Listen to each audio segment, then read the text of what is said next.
La noche sevillana se desplegaba como un manto oscuro, roto solo por el lamento de una guitarra flamenca que resonaba en las calles empedradas de Triana. El Guadalquivir, serpenteante y plateado bajo la luna, reflejaba las luces titilantes de la ciudad, un contraste hipnótico con el silencio que envolvía el despacho de Mateo Vargas. A los 50 años, Mateo era un titán de la industria farmacéutica andaluza. Su empresa, Vargas Farmacéutica, una fortaleza de poder que dominaba los mercados desde su imponente sede de cristal en el corazón de Sevilla, su traje a medida cortado en Savile Row y su escritorio de caoba pulida eran símbolos de un éxito ganado con mano de hierro, pero también de una soledad que lo carcomía. Su esposa, Sofía, lo había abandonado una década atrás,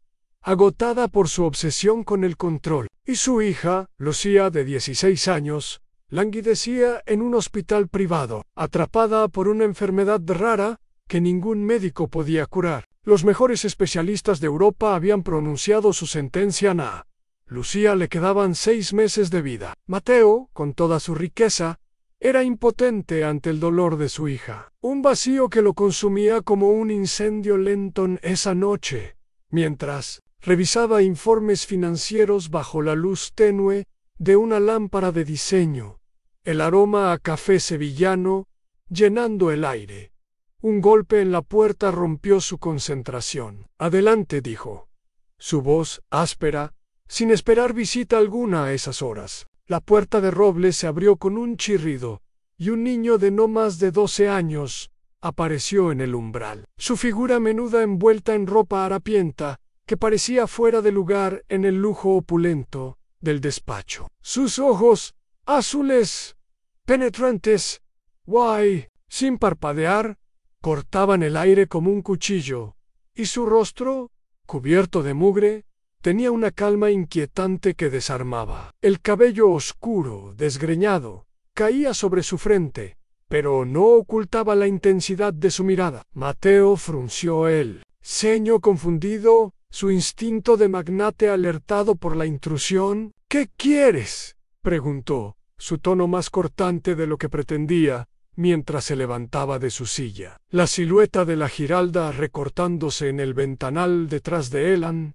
el niño dio un paso adelante. Sus pasos silenciosos sobre la alfombra persa, su mirada fija en una foto de Lucía que descansaba sobre el escritorio. La imagen mostraba a una joven de cabello oscuro y sonrisa radiante, tomada en el parque de María Luisa antes de que la enfermedad la consumiera. «Tío», dijo el niño, su voz clara y firme, con un acento sevillano que resonaba en el silencio. «Sé cómo curar la enfermedad de tu hija, Mateo». Se quedó helado. Las palabras del niño golpeándolo como un relámpago en una noche sin tormenta. La foto de Lucía, con su alegría de tiempos mejores, parecía burlarse de su impotencia. «¿Cómo sabes de ella?», preguntó, su voz temblando mientras se acercaba al niño, el aire en la habitación volviéndose denso, cargado de una tensión que no podía explicar. El niño no respondió de inmediato, sus ojos recorriendo el despacho. Los cuadros de arte contemporáneo, los premios de la industria farmacéutica alineados en una vitrina, el brillo del suelo de mármol. Antes de volver a Mateo en sé cómo salvarla, repitió, su tono tan seguro que desarmó a Mateo. «Primero debes ayudarme». «¿Ayudarte con qué?», espetó Mateo, su voz cargada de escepticismo y una desesperación que apenas podía contener. Había enfrentado estafadores, rivales y crisis corporativas, pero este niño era diferente. Había una certeza en su postura, una autoridad que no correspondía a su edad ni a su apariencia. Mateo sintió un escalofrío, su mente dividida entre la incredulidad y una chispa de esperanza que no se atrevía a reconocer en el niño. Dio otro paso, su mirada fija en la de Mateo, como si pudiera leer los secretos más oscuros de su alma. «Has cometido errores, tío», dijo, su voz baja pero afilada, cortando el silencio como una navaja. Has lastimado a personas, destruido vidas para construir este imperio. Debes enmendarlo. Solo entonces te daré la cura. A Mateo sintió un nudo en el estómago. Las palabras del niño, un eco de culpas que había enterrado bajo capas de éxito. Tratos turbios, rivals aplastados, decisiones que habían sacrificado a otros en su ascenso al poder. Todo resurgía en su mente como un espectro. Era absurdo que un niño supiera tanto, pero algo en su mirada, en la forma en que pronunciaba tío con una mezcla de familiaridad y juicio, lo detuvo. No sé quién eres, dijo Mateo, su voz temblando mientras se pasaba una mano por el cabello, pero sí hay una posibilidad, una sola posibilidad de salvar a Lucía. Haré lo que sea necesario. El niño asintió, una sonrisa apenas perceptible curvando sus labios, como si hubiera esperado esa respuesta. Bien, dijo, su voz suave, pero cargada de una promesa inquietante. Empezaremos con tus errores. Y con eso, dio media vuelta y salió del despacho, sus pasos silenciosos desvaneciéndose en el pasillo. Mateo se quedó inmóvil, el silencio opresivo, envolviéndolo como una niebla. La noche sevillana parecía más oscura, el Guadalquivir un espejo de sus temores más profundos. Las campanas de la Giralda resonaron en la distancia, marcando la medianoche, y Mateo supo que este encuentro era solo el comienzo de un viaje que lo obligaría a enfrentar las sombras de su pasado. Mientras miraba la foto de Lucía, su corazón latió con una mezcla de esperanza y terror, la voz del niño resonando en su mente como un presagio. Solo entonces te daré la cura. El amanecer sevillano se alzó con un cielo encapotado, la llovizna cayendo sobre Triana como un velo melancólico que parecía reflejar el torbellino interior de Mateo.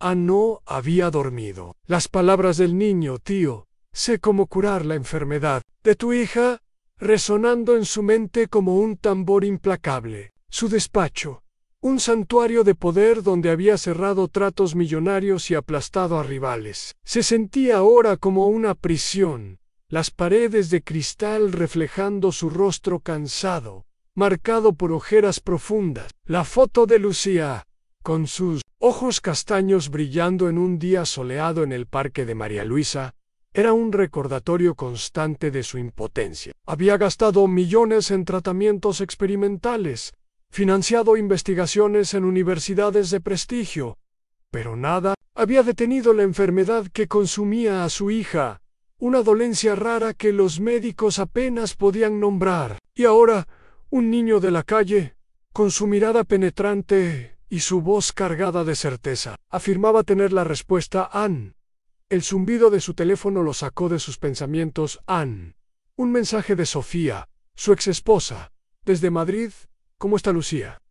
Saber. Mateo apretó los dientes, la culpa quemándolo. Sofía lo había acusado de anteponer su empresa a su familia, y aunque él lo negaba, sabía que no estaba del todo equivocada. Sus años de matrimonio habían sido una danza de silencios, con Mateo inmerso en juntas directivas, mientras Sofía criaba a Lucía y Clara su hija Meyer. No respondió el mensaje, incapaz de enfrentar el dolor compartido que aún los unía. En cambio, decidió buscar al niño, al que había llamado Juan. Algo en su seguridad, en la forma en que sus ojos azules parecían ver a través de él, lo había desarmado. No podía ignorar la posibilidad, por absurda que fuera, de que Juan tuviera la clave para salvar a Lucía. Condujo su Rolls Royce por las calles de Triana, el mercado bullendo con vendedores que ofrecían naranjas jugosas e aceitunas marinadas y pescado fresco, el aroma a café y pan recién horneado mezclándose con el aire húmedo. Los transeúntes, con paraguas negros y abrigos empapados, se movían con la energía de una ciudad que nunca dormía, mientras el eco de una guitarra flamenca flotaba desde un bar cercano. Mateo estacionó cerca del callejón donde había visto al niño por última vez, su corazón latiendo con una mezcla de ansiedad y esperanza. Lo encontró sentado en una caja de madera, sus ojos azules fijos en un grupo de músicos, tocando una bulería, sus dedos tamborileando al ritmo, como si la música fuera parte de él. No pareció sorprendido al ver a Mateo, como si hubiera esperado su regreso. Sabía que volverías, dijo, levantándose con una calma que desconcertaba. Su ropa harapienta contrastando con la elegancia del traje de Mateo. ¿Cómo sabes de Lucía?, preguntó Mateo, su voz baja pero urgente, acercándose al niño mientras la llovizna empapaba su cabello. ¿Y qué quieres de mí, Juan? Dímelo claro. Juan lo miró, sus ojos brillando con una intensidad que parecía sobrenatural. No soy un estafador, tío, dijo, su voz firme. Sé cosas que no entenderías, pero si quieres salvar a Lucía, debes pagar. Un precio. Sacó un papel arrugado de su bolsillo, sus dedos pequeños moviéndose con precisión, y se lo entregó a Mateo. Es una lista, dijo. Nombres de personas a las que has lastimado. Empieza por el primero. Antonio Jaumírez, Mateo desde... El papel con manos temblorosas, el papel húmedo por la lluvia, la tinta, escrita en una caligrafía torpe pero legible. Enumeraban nombres que resonaban como ecos de un pasado que había intentado olvidar. Antonio Ramírez encabezaba la lista, un nombre que no había pensado en años. Había sido un químico brillante en Vargas Farmacéutica, un hombre de principios que había cuestionado un medicamento defectuoso que Mateo lanzó al mercado para maximizar ganancias, ignorando los riesgos. Antonio había sido despedido sin contemplaciones, su carrera destruida, su familia sumida en la pobreza. Mateo había enterrado ese recuerdo bajo capas de éxito. Pero ahora, bajo la mirada de Juan, sentía la culpa como un cuchillo en el pecho. ¿Cómo sabes esto?, preguntó, su voz quebrándose mientras apretaba el papel. Nadie conoce estos nombres. Nadie. Juan sonrió, pero no respondió, su expresión enigmática. Enmenda tus errores, tío, dijo, su voz baja, pero cargada de autoridad. Solo entonces te daré la cura. Y con eso, se giró y se alejó, su figura menuda desvaneciéndose entre la multitud del mercado, dejando a Mateo bajo la lluvia, el papel temblando en su mano. Regresó a su ático, el Guadalquivir brillando bajo las luces de la ciudad, y se sentó en su escritorio, la lista frente a él. Cada nombre era una deuda a María Torres, Javier Ruiz, Elena Campos. Cada uno representaba una vida que había sacrificado en su ascenso al poder, decisiones que había justificado como necesaria para construir Vargas Farmacéutica. La culpa lo consumía, pero también sentía una chispa de determinación. Si Juan decía la verdad, si realmente podía salvar a Lucía, entonces enfrentaría a estos fantasmas, sin importar el costo.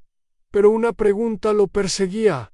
¿Quién era este niño? ¿Cómo conocía los secretos más oscuros de su pasado? La respuesta parecía estar en las calles de Triana, en los callejones donde el flamenco y los naranjos guardaban los secretos de Sevilla esa noche. Mientras las campanas de la Giralda resonaban, Mateo tomó una decisión. Llamó a Diego Salazar, su amigo y detective privado, y le dio el primer nombre: Antonio Jaumírez. Encuentra a este hombre, dijo, su voz firme pero temblorosa. Necesito saber dónde está, y rápido. Mientras colgaba, miró la foto de Lucía, su sonrisa atrapada en un momento de felicidad perdida. ¿Por ti?, susurró, su corazón latiendo con una mezcla de miedo y esperanza. La noche sevillana, con su aroma a jazmín y su silencio, parecía susurrar que el camino hacia la redención sería más oscuro de lo que imaginaba. La niebla sevillana envolvía la ciudad como un sudario, sus arcillos deslizándose por las calles de Triana y empañando las ventanas del ático de Mateo. La lista que Juan le había dado era una obsesión, cada nombre un eco de un pasado que había enterrado bajo capas de éxito y negación. Antonio Ramírez encabezaba la lista, un hombre cuya vida Mateo había destruido con una decisión fría años atrás. Como director de Vargas Farmacéutica, Mateo había aprobado el lanzamiento de un medicamento sabiendo que tenía efectos secundarios graves, ignorando las advertencias de Antonio, un químico brillante que había dedicado su vida a la ciencia. La insistencia de Antonio en retrasar el lanzamiento había sido vista como una amenaza, y Mateo, presionado por inversores y su propia ambición, lo había despedido sin contemplaciones. La ruina de Antonio, su carrera destruida, su hogar embargado, su familia fracturada, era una mancha que Mateo había ocultado. Pero ahora, bajo la mirada penetrante de Juan, resurgía como un espectro implacable en Mateo. No podía seguir ignorando la lista. Contactó a Diego Salazar, un detective privado con una red de contactos que abarcaba desde los bajos fondos de Sevilla hasta las élites de la ciudad. Encuentra a Antonio Ramírez, ordenó, su voz tensa mientras miraba el Guadalquivir desde su despacho. Las luces de la Giralda reflejándose en el agua. Vivía en Dos Hermanas en los 90. Necesito saber dónde está ahora. Guay, ¿qué le pasó, Diego? Un hombre de rostro curtido y ojos astutos que parecían ver más allá de las palabras, asintió sin hacer preguntas. 2 días después, entregó un informe en una cafetería de Triana. El aroma a café sevillano y churros crujientes, llenando el aire. Mateo abrió el dossier, sus manos temblando. Antonio vivía ahora en un piso modesto, en el Polígono Sur, un barrio de bloques grises y calles desgastadas, lejos del esplendor de Triana. Trabajaba como conserje en una escuela, un trabajo humilde para un hombre que alguna vez había sido un científico respetado. Su esposa lo había abandonado, llevándose a sus 2 hijos, y Antonio luchaba contra la depresión, su vida reducida a una sombra de lo que había sido. Cada palabra del informe era un golpe, una confirmación de la culpa que Mateo había enterrado. A la revelación lo dejó sin aliento, su mente atrapada en un torbellino de recuerdos. Recordó a Antonio en la sala de juntas, su voz firme, mientras presentaba datos sobre los riesgos del medicamento,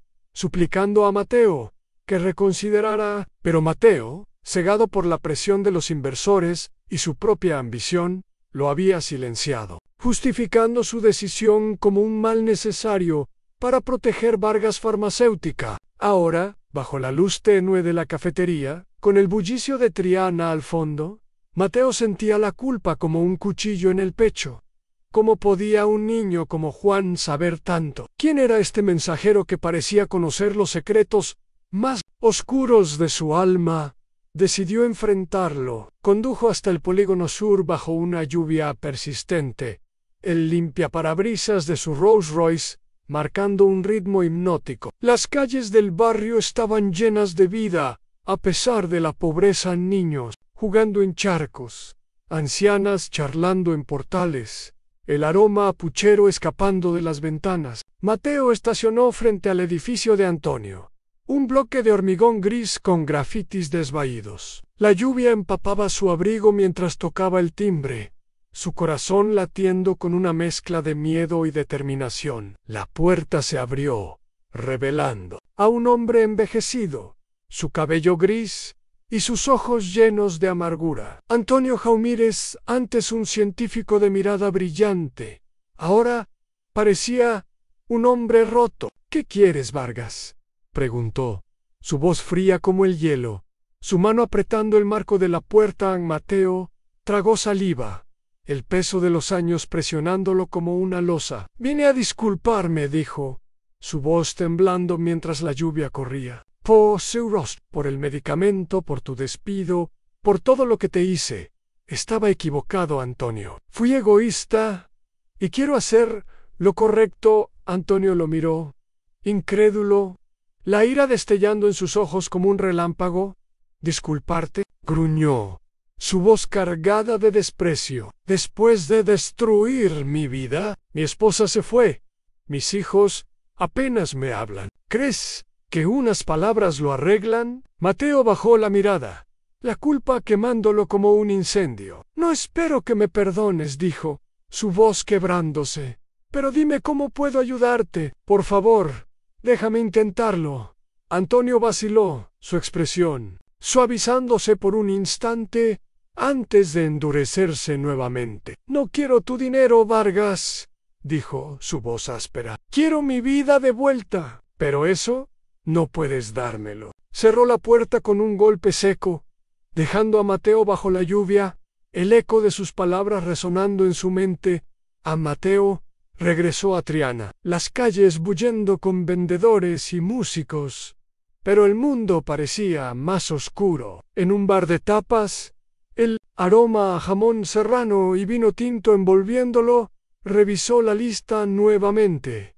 María Torres, Javier Ruiz, Elena Campos. Cada nombre era un desafío, un recordatorio de que la redención no sería fácil. Pero la imagen de Lucía, pálida, en su cama de hospital lo impulsaba a seguir. Juan lo esperaba en el callejón, sus ojos azules brillando bajo la luz de una farola. «Estás empezando, tío», dijo, «pero aún falta mucho. Sigue con la lista. ¿Quién eres?», preguntó Mateo, su voz temblando. «¿Por qué haces esto?». Juan sonrió, pero no respondió, su figura desvaneciéndose en la niebla. Mateo sintió un escalofrío. La certeza de que el niño no era solo un mensajero, sino algo más, una fuerza que lo obligaba a enfrentar su pasado. Mientras las campanas de la Giralda resonaban, Mateo supo que no podía detenerse, no cuando la vida de Lucía dependía de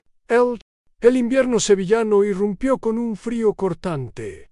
Las calles de Triana cubiertas de escarcha que reflejaban las luces de las farolas como diamantes rotos. Mateo vivía al borde de un abismo, la lista de nombres que Juan le había dado convirtiéndose en una obsesión que lo consumía día y noche. Había enfrentado a Antonio Ramírez, pero la amargura del hombre lo perseguía como un espectro, un recordatorio de que las disculpas no podían borrar el pasado. Cada noche visitaba a Lucía en el hospital privado, sosteniendo su mano mientras dormía, su rostro pálido y sus ojos apagados, rompiéndole el corazón. Los médicos, con sus batas blancas y sus rostros cansados, repetían que no había esperanza, que la enfermedad de Lucía era un enigma sin solución. Pero la promesa de Juan, «sé cómo curar la enfermedad de tu hija», era una luz tenue en la oscuridad, una cuerda floja sobre la que Mateo caminaba con miedo y determinación. Diego Salazar, el detective privado que había sido su aliado en las sombras, profundizó su investigación, rastreando al segundo nombre de la lista, a María Torres. Había sido una investigadora en Vargas Farmacéutica, una mujer brillante que había descubierto irregularidades en un ensayo clínico que Mateo había aprobado para acelerar la producción de un medicamento. Sus advertencias habían sido ignoradas, y Mateo, bajo presión de los inversores, la había despedido, destruyendo su carrera. Ahora, María vivía en un pequeño piso en Nervión, un barrio de clase media, trabajando como profesora interina en una escuela secundaria, luchando para pagar las facturas. Diego entregó el informe en un bar de tapas en Triana, el aroma a tortilla de patatas y vino tinto, llenando el aire. Mateo leyó el dossier, cada palabra un puñal en su pecho. María había perdido su hogar tras el despido, y su hija, Ana, de 15 años, necesitaba una operación cardíaca que no podían costear. La culpa lo consumía, pero también sentía una urgencia feroz. Decidió enfrentarla. Condujo hasta Nervión bajo una lluvia helada, las calles llenas de sevillanos con abrigos oscuros y paraguas, el aroma a naranjos escapando de los patios. Estacionó frente al edificio de María, un bloque de apartamentos, con balcones llenos de macetas. Toca el timbre, su corazón latiendo con fuerza. María abrió la puerta, su rostro endurecido por los años, sus ojos castaños llenos de desprecio. «¿Qué quieres, Mateo Vargas?», preguntó, su voz cargada de amargura bloqueando la entrada con su cuerpo. Mateo tragó saliva. La lluvia empapando su abrigo. Vaina a disculparme, dijo, su voz temblando. Por el ensayo clínico, por tu despido. Fui egoísta, María. Quiero hacer lo correcto. María rió. Un sonido amargo que resonó en el pasillo. ¿Lo correcto? Krupp, destruiste mi vida. Mateo, mi hija casi muere porque no pude pagar sus tratamientos. ¿Crees que unas palabras lo arreglan? Mateo bajó la mirada. La culpa quemándolo como un incendio. No espero. Perdón, dijo, su voz quebrándose. Pero dime cómo puedo ayudarte. Por favor, María vaciló, sus ojos brillando con lágrimas contenidas. Ana necesita una operación, dijo, su voz temblando. No puedo pagarla. Si quieres ayudar, hazlo por ella. Pero no pienses que esto borra lo que hiciste. Mateo asintió, prometiendo cubrir los costos médicos y más. Pero cuando salió, el peso de su pasado lo aplastaba. Cada encuentro con las víctimas de la lista lo desgarraba, dejando cicatrices que no sanaban. Juan lo esperaba en el parque de María Luisa, sentado bajo un naranjo, sus ojos azules brillando en la penumbra. ¿Estás avanzando, tío?, dijo, pero aún no entiendes el precio. ¿Quién eres?, preguntó Mateo, su voz quebrándose. ¿Cómo sabes tanto de mí? Juan sonrió, pero no respondió. Sigue con la lista, dijo, y se alejó, su figura desvaneciéndose entre los senderos del parque. Mateo sintió un escalofrío, la certeza de que el niño era más que un mensajero, una fuerza que lo obligaba a enfrentar su alma rota. En punto esa noche, en su ático, recibió una llamada anónima. Una voz fría susurró para Vargas, o tu hija pagará el precio. El teléfono se cortó, dejando a Mateo en un silencio helado. La amenaza era clara. En alguien, más allá de Juan, estaba observando. Corrió al hospital, el aroma a desinfectante llenando sus pulmones, mientras encontraba a Lucía dormida, su respiración débil pero constante. La culpa y el miedo lo consumían, pero también una determinación feroz. No dejaría que nadie dañara a su hija. En un bar de tapas en Triana, los vecinos dejaron velas en apoyo, el aroma a cera y jamón serrano envolviéndolo. Pero Mateo sabía que la tormenta apenas comenzaba. La lista de Juan era un mapa hacia la redención, pero también hacia un peligro que no podía prever. La primavera sevillana irrumpió con un estallido de naranjos en flor, sus pétalos blancos cubriendo las calles de Triana como una alfombra efímera. Pero para Mateo, la ciudad era un laberinto de culpas.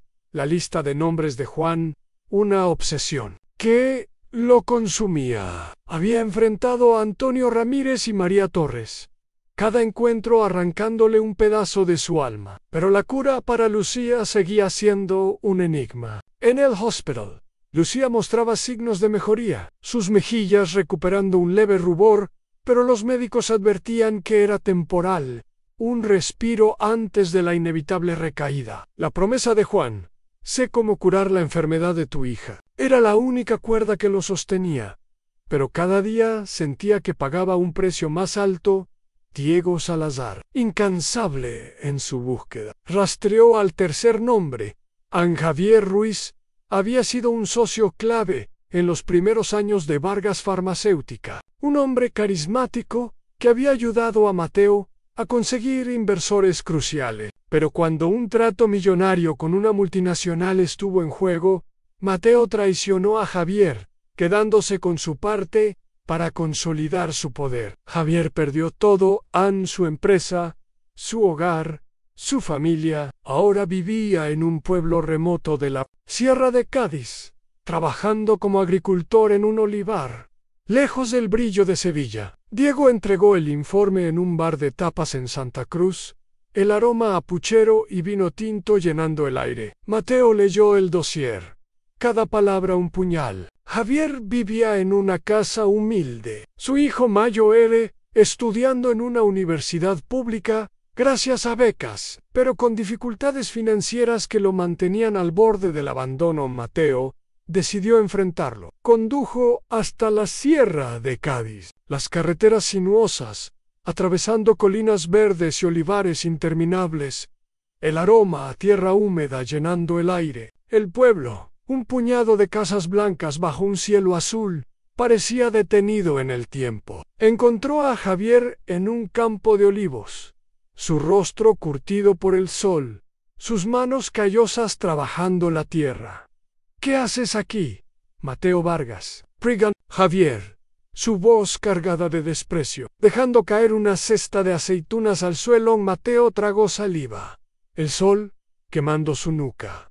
«Vine a disculparme», dijo, su voz temblando. «Por el trato, por traicionarte. Fui egoísta, Javier». «Quiro hasalo». «Correcto», Javier rió, un sonido áspero que resonó en el campo. «¿Hacer lo correcto, Gruna? Me dejaste sin nada». «Mateo, a mi esposa se fue. Mi hijo Mayo Ere casi abandona sus estudios. ¿Crees que unas palabras lo arreglan?» Mateo bajó la mirada, la culpa consumiéndolo. «No espero perdón», dijo, su voz quebrándose. «Pero dime, ¿cómo puedo ayudarte, por favor?» Javier lo miró, sus ojos brillando con ira contenida. «Mi hijo necesita terminar su carrera», dijo, su voz temblando. «Si quieres ayudar, págala, pero no creas que esto borra lo que hiciste». A Mateo prometió financiar los estudios, pero cuando salió del campo, el peso de su pasado lo aplastaba. Cada víctima de la lista era un espejo de sus errores, y Juan parecía saberlo todo. Al niño en Triana, sentado en un banco junto al Guadalquivir, sus ojos azules fijos en el río, como si pudiera leer sus secretos. «Estás progresando, tío», dijo, «pero aún falta mucho. El precio será más alto de lo que imaginas». «¿Quién eres?», preguntó Mateo, su voz quebrándose. «¿Por qué haces esto?». Juan sonrió, pero no respondió. «Termina la lista», dijo, y se alejó, su figura desvaneciéndose entre la multitud. Mateo sintió un escalofrío. El niño no era solo un mensajero, era una fuerza que lo obligaba a enfrentar su alma rota. En esa noche, en su ático, recibió otra llamada anónima. «Para, Vargas, o tu hija no verá otro amanecer», susurró una voz. Friel. Mateo reconoció el tono. Era Carlos Mendoza, su hermano menor, un tiburón financiero que dirigía una empresa rival, y siempre había envidiado su éxito. La amenaza era clara, pero Mateo no podía detenerse. Corrió al hospital, el aroma a desinfectante llenando sus pulmones, mientras encontraba a Lucía dormida, su respiración débil pero constante. La culpa y el miedo lo consumían, pero también una determinación feroz. No dejaría que Carlos dañara a su hija. En un bar de tapas en Triana, los vecinos dejaron velas y flores en apoyo, el aroma a cera y jamón serrano envolviéndolo. Mateo se reunió con Diego, quien había rastreado la amenaza hasta un número vinculado a Carlos. «Tiene aliados poderosos», dijo Diego, su voz grave. «No estás enfrentando solo a tu hermano, Mateo. Hay una red detrás de él». Mateo asintió, su mirada fija en el Guadalquivir. «Expondré a Carlos», dijo, su voz firme. «Pero primero terminaré la lista». La promesa de Juan era un faro en la tormenta, pero cada paso lo acercaba a un peligro que no podía prever. La noche sevillana, con sus naranjos y su silencio, parecía susurrar que el verdadero costo aún estaba por venir. El verano sevillano trajo un calor abrasador, las calles de Triana vibrando con el bullicio de la feria de abril, las sevillanas resonando en cada esquina y los vestidos de volantes llenando de color los bares de tapas. Pero para Mateo, el mundo estaba envuelto en sombras. La lista de nombres de Juan, una cadena que lo ataba a su pasado. Había enfrentado a Antonio Ramírez, María Torres y Javier Ruiz, cada encuentro desgarrándolo más, pero la cura para Lucía seguía siendo un enigma envuelto en misterio. En el hospital, Lucía mostraba signos de mejoría, su risa débil llenando la habitación por primera vez en meses, pero los médicos advertían que era un espejismo, un respiro temporal antes de la inevitable recaída. La promesa de Juan era una cuerda floja, y Mateo caminaba al borde del abismo. Su alma fracturada por la culpa y la esperanza, Diego Salazar, rastreó al último nombre de la lista, Elena Campos. Había sido una empleada administrativa en Vargas Pharmacéutica, una mujer humilde que había perdido su pensión tras un despido injusto, orquestado por Mateo,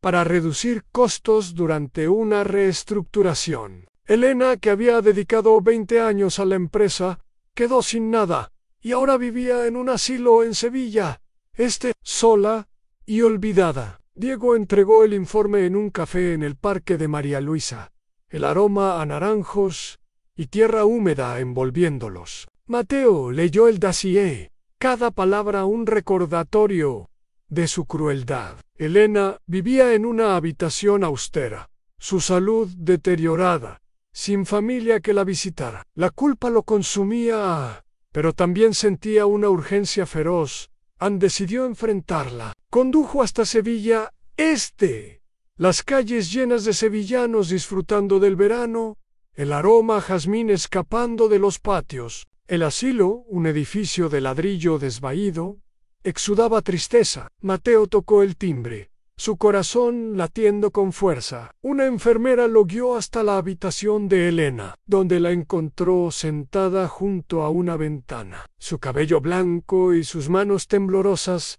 sosteniendo una foto antigua de su familia. «¿Qué quieres, Mateo Vargas?», preguntó, su voz frágil pero cargada de desdén, sus ojos castaños brillando con una mezcla de dolor y desafío. A Mateo tragó saliva, el peso de los años aplastándolo. «Vine a disculparme», dijo, su voz temblando, «por el despido, por quitarte tu pensión. Fui egoísta. Elena, quiero hacer lo correcto». Elena negó con la cabeza, sus labios curvándose en una sonrisa amarga. «Lo correcto», susurró. «Me dejaste sin nada. Mateo, mi hijo, murió sin que pudiera pagarle un tratamiento. ¿Crees que unas palabras lo arreglan?». Mateo sintió un nudo en el pecho, la culpa quemándolo como un incendio. «No espero. Perdón», dijo, su voz quebrándose. «Pero dime, ¿cómo puedo ayudarte?». «Por favor». Elena lo miró, sus ojos llenos de lágrimas. «Es demasiado tarde para mí», dijo. «Pero si quieres hacer algo, ayuda a los demás que tu empresa dejó atrás. Hay muchos como yo, olvidados». A Mateo prometió financiar el asilo y crear un fondo para los exempleados perjudicados, pero cuando salió, el peso de su pasado lo aplastaba. La amenaza de Carlos Mendoza, su hermano menor, resonaba en su mente. «O tu hija pagará el precio». Diego había rastreado la llamada hasta un número vinculado a Carlos, un tiburón financiero que dirigía una empresa rival y siempre había envidiado el éxito de Mateo. Pero las investigaciones de Diego revelaron algo más oscuro. Carlos estaba ligado a una red de corrupción internacional, con aliados en el gobierno y la industria farmacéutica, una red que había financiado los negocios turbios de Vargas Farmacéutica. En sus primeros años en Mateo, enfrentó a Carlos en su mansión en Dos Hermanas, una fortaleza de mármol y vidrio rodeada de olivos. «Termina con esto, Carlos», exigió, su voz un rugido mientras el aroma a cuero y vino caro llenaba el despacho. «Deja a Lucía en paz», Carlos sonrió, su mirada gélida como el hielo. «Estás desenterrando cosas que deberían quedarse enterradas, hermano», dijo su voz venenosa. «Tu cruzada, o Lucía pagará Han. Y no solo ella. Tengo aliados más poderosos de lo que imaginas». A Mateo apretó los puños, la furia consumiéndolo. «No te dejaré tocarla», juró, saliendo de la mansión con una determinación feroz. Pero la amenaza de Carlos lo seguía. Un eco de la voz de Juana en el pasado no perdona. En el hospital, encontró a Juan esperándolo fuera de la habitación de Lucía, sus ojos azules brillando en la penumbra. «¿Has terminado la lista, tío?», dijo, sosteniendo un frasco con un líquido claro que parecía destellar bajo la luz. Bébelón, pero primero debes decidir qué sacrificarás. ¿Sacrificar?, preguntó Mateo, su corazón latiendo con fuerza mientras sostenía el frasco, su superficie fría contra su palma. ¿Qué quieres decir? Juan no respondió, sus ojos brillando con una intensidad sobrenatural. La cura está aquí, dijo, pero todo tiene un precio. Y se alejó, su figura desvaneciéndose en el pasillo, dejando a Mateo con el frasco, el peso de la decisión, aplastándolo. La noche sevillana, con sus naranjos y su silencio, parecía susurrar que el verdadero costo aún estaba por venir. Mateo miró a Lucía, dormida en su cama, y supo que no podía retroceder, sin importar lo que perdiera. El calor sevillano se intensificaba.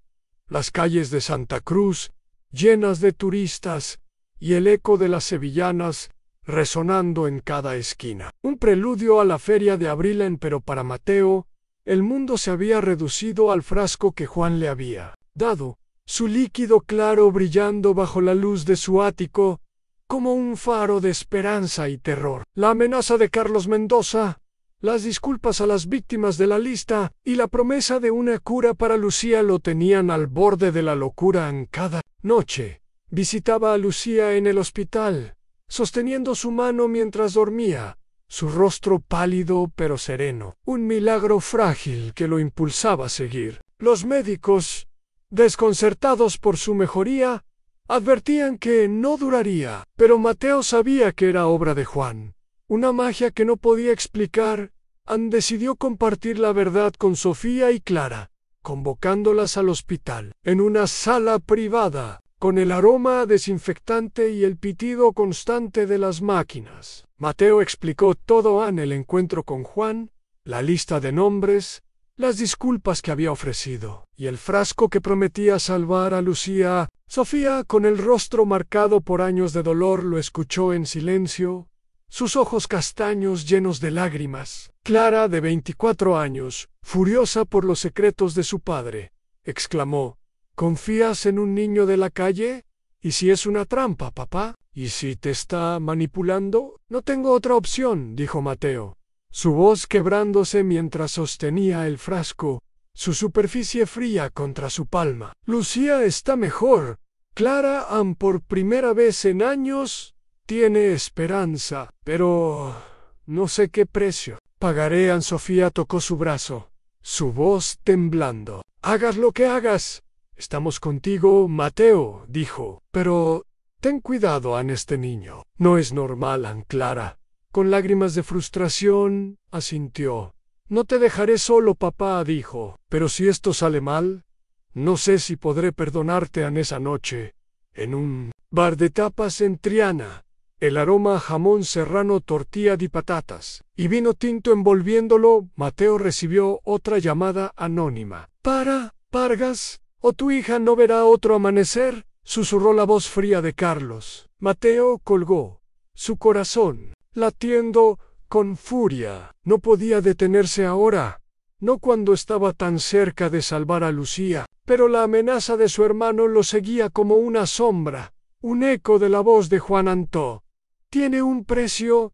Decidió enfrentarse al pasado por completo. Contrató a Elena Torres, una abogada sevillana conocida por su tenacidad, para investigar los negocios turbios de Carlos. Elena, con su cabello negro y su mirada afilada, trabajó con Diego, descubriendo documentos que vinculaban a Carlos a una red de corrupción internacional. Los ensayos clínicos manipulados, los sobornos a reguladores y las ganancias ilícitas que habían financiado los primeros años de Vargas Farmacéutica eran una verdad devastadora. Mateo había sido cómplice por omisión, ignorando las señales, en su afán por construir un imperio. La culpa lo consumía, pero también lo impulsaba a actuar. Enfrentó a Carlos en su mansión en Dos Hermanas, una fortaleza de mármol y vidrio rodeada de olivos, el aroma a cuero y vino caro llenando él. Ira, termina con esto, Carlos. exigió Mateo, su voz un rugido, mientras golpeaba el escritorio de su hermano. Deja a Lucía en paz. Carlos sonrió, su mirada gélida como el hielo. Estás desenterrando cosas que deberían quedarse enterradas, hermano, dijo, su voz venenosa. Abandona tu cruzada o Lucía pagará. Why no solo, Ella. Tengo aliados más poderosos de lo que imaginas. A Mateo apretó los puños, la furia consumiéndolo. No te dejaré tocarla, juró, saliendo de la mansión con una determinación feroz. Pero la amenaza de Carlos lo seguía. Un eco de la voz de Juan. En el hospital, Mateo tomó el frasco, su mano temblando. No sabía qué sacrificaría, pero estaba dispuesto a darlo todo por Lucía. Miró a su hija, dormida en su cama, su respiración más fuerte que nunca, y bebió el líquido, su sabor amargo quemando su garganta como un veneno. Un calor extraño lo envolvió, su visión nublándose mientras sentía que algo dentro de él se cayó de rodillas, el frasco rodando por el suelo, y por un momento el mundo se desvaneció. Aun cuando abrió los ojos, Lucía estaba despierta, sus ojos castaños brillando con vida. «Papá», susurró, su voz fuerte por primera vez en meses, sus manos alcanzándolo. Mateo la abrazó, las lágrimas corriendo por su rostro, pero la alegría duró poco. Juan apareció en la puerta, su mirada oscura como la noche. «Has pagado el precio, tío», dijo, su voz resonando en la habitación. Pero ahora comienza la verdadera prueba. Mateo sintió un escalofrío, un vacío en su pecho que no podía explicar. «¿Qué me quitaste?», preguntó. Su voz temblando. Juan sonrió, sus ojos brillando con una luz sobrenatural. «Tu alma está ligada a la verdad ahora», dijo. «Cada vida que uses, cada error que enmiendes, te devolverá un pedazo, pero nunca será como antes». Y se alejó, su figura desvaneciéndose en el pasillo, dejando a Mateo con un frasco vacío y un corazón fracturado. La noche sevillana, con sus naranjos y su silencio, parecía susurrar que el verdadero costo aún estaba por venir. El otoño sevillano trajo una brisa fresca, las hojas de los naranjos cayendo sobre las calles de los Remedios como un manto dorado. Lucía, milagrosamente recuperada, reía mientras jugaba en el jardín de la nueva casa de Mateo, una vila modesta, en un barrio tranquilo, lejos del lujo ostentoso de su ático en el centro. Su cabello oscuro brillaba bajo el sol, su risa llenando el aire con una alegría que Mateo no había escuchado en años. Pero el vacío que sentía desde que bebió el frasco de Juan no desaparecía, un hueco en su alma que parecía crecer con cada día. Había salvado a Lucía, pero las palabras del niño, «ahora comienza la verdadera prueba», lo perseguían como un presagio. Y la amenaza de Carlos Mendoza, su hermano menor, seguía siendo una sombra que no podía disipar. Mateo se reunió con Elena Torres y Diego Salazar en un bar de tapas en Triana. El aroma a puchero, jamón serrano y vino tinto envolviéndolos mientras revisaban las pruebas contra Carlos. Elena, con su cabello negro recogido y su mirada afilada, había trabajado incansablemente, recopilando documentos que vinculaban a Carlos a una red de corrupción internacional. Los ensayos clínicos manipulados, los sobornos a reguladores y las ganancias ilícitas que habían financiado tanto la empresa de Carlos como los primeros años de Vargas Farmacéutica eran una verdad devastadora. Diego, con su rostro curtido y su voz grave, añadió: «An Carlos no está solo. Mateo tiene aliados en el gobierno, en la industria farmacéutica. Si lo expones, destruirás no solo a él, sino también a Vargas Farmacéutica». Mateo asintió, su mirada fija en el Guadalquivir, las luces de la Giralda reflejándose en el agua. «Lo sé», dijo, su voz firme, «pero no puedo dejar que siga dañando a otros. Por Lucía, por todos los que he lastimado, Debo terminar esto. El juicio se celebró en el Palacio de Justicia de Sevilla, un edificio neoclásico que parecía observar cada movimiento con solemnidad. La sala estaba abarrotada de reporteros. Los flashes de las cámaras, iluminando la tensión como relámpagos. Mateo testificó, su voz resonando mientras detallaba los negocios turbios de Carlos y su propia complicidad por omisión. Los titulares de ABC, Diario de Sevilla, y El Mundo gritaban en escándalo: sacude el imperio Vargas. Las acciones de Vargas Farmacéutica colapsaron. Los inversores huyeron, y Mateo enfrentó la ira de la junta directiva. Pero su corazón estaba con Lucía, que observaba desde la galería junto a Clara y Sofía, su rostro lleno de orgullo y miedo. Don Carlos, con una sonrisa gélida, intentó desacreditar a Mateo, acusándolo de inventar todo para salvar su reputación. Su abogado, un hombre de mirada fría, presentó documentos falsificados que sugerían que Mateo había orquestado la corrupción, pero las pruebas de Elena eran abrumadoras en grabaciones de sobornos, correos electrónicos incriminatorios, testigos que habían trabajado para Carlos. La sala murmuró, los reporteros anotando frenéticamente, y Mateo sintió el peso de las miradas acusadoras. Pero no se doblegó por Lucía, por Antonio, María, Javier y Elena. Debía enfrentar la verdad ante el juez. Con voz severa leyó el veredicto.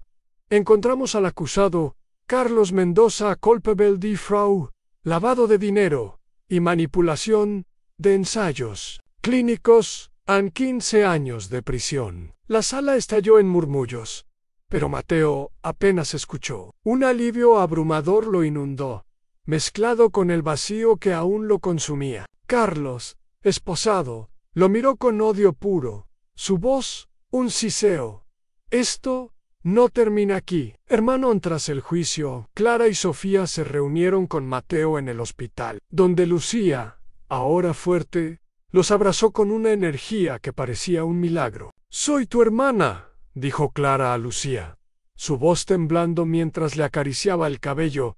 «No te dejaré nunca». Sofía, con lágrimas en los ojos, tomó la mano de Mateo. «Lo hiciste», dijo, «la salvaste».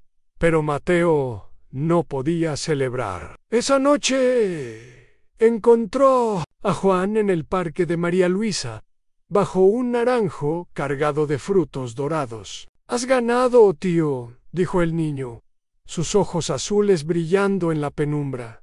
«Pero has perdido algo. ¿Lo sientes?» Mateo asintió, el vacío en su pecho más profundo que nunca. «¿Qué me quitaste?», preguntó, su voz temblando. Juan sonrió, su mirada sobrenatural en tu alma está ligada a la verdad. «Ahora», dijo, «cada vida que usas, cada error que enmiendes, te devolverá un pedazo, pero nunca será como antes. La redención no es un regalo, es un camino». Y se alejó, su figura desvaneciéndose entre los senderos del parque, dejando a Mateo con un corazón fracturado, pero decidido. A meses después, Mateo fundó la Fundación Lucía Vargas, una organización benéfica para ayudar a los Inteco, las víctimas de la industria farmacéutica y los olvidados como Elena Campos. Renunció a Vargas Farmacéutica, entregando el control a un reformador que prometió limpiar la empresa. Durante la Semana Santa, llevó a Lucía, Clara y Sofía a una procesión en Triana, las velas titilando en la oscuridad mientras los nazarenos. Lucía, sosteniendo su mano, susurró: «Estamos juntos, papá». «Eso es suficiente». A Mateo sintió una paz frágil, las campanas de la Giralda resonando en la distancia. Había perdido su imperio, su nombre estaba manchado, pero había ganado una familia. En el bar de tapas de Triana, los vecinos dejaron flores y velas, el aroma a cera y jamón serrano, envolviéndolo, mientras el sol se ponía sobre Sevilla. Mateo supo que su redención era un camino sin fin, pero cada paso lo acercaba a la luz. El susurro de Juan en la noche había cambiado todo, y aunque el precio era alto, la esperanza de su familia valía la pena. La ciudad, con sus naranjos, guay su flamenco, parecía prometer un nuevo comienzo, uno construido sobre la verdad y el amor.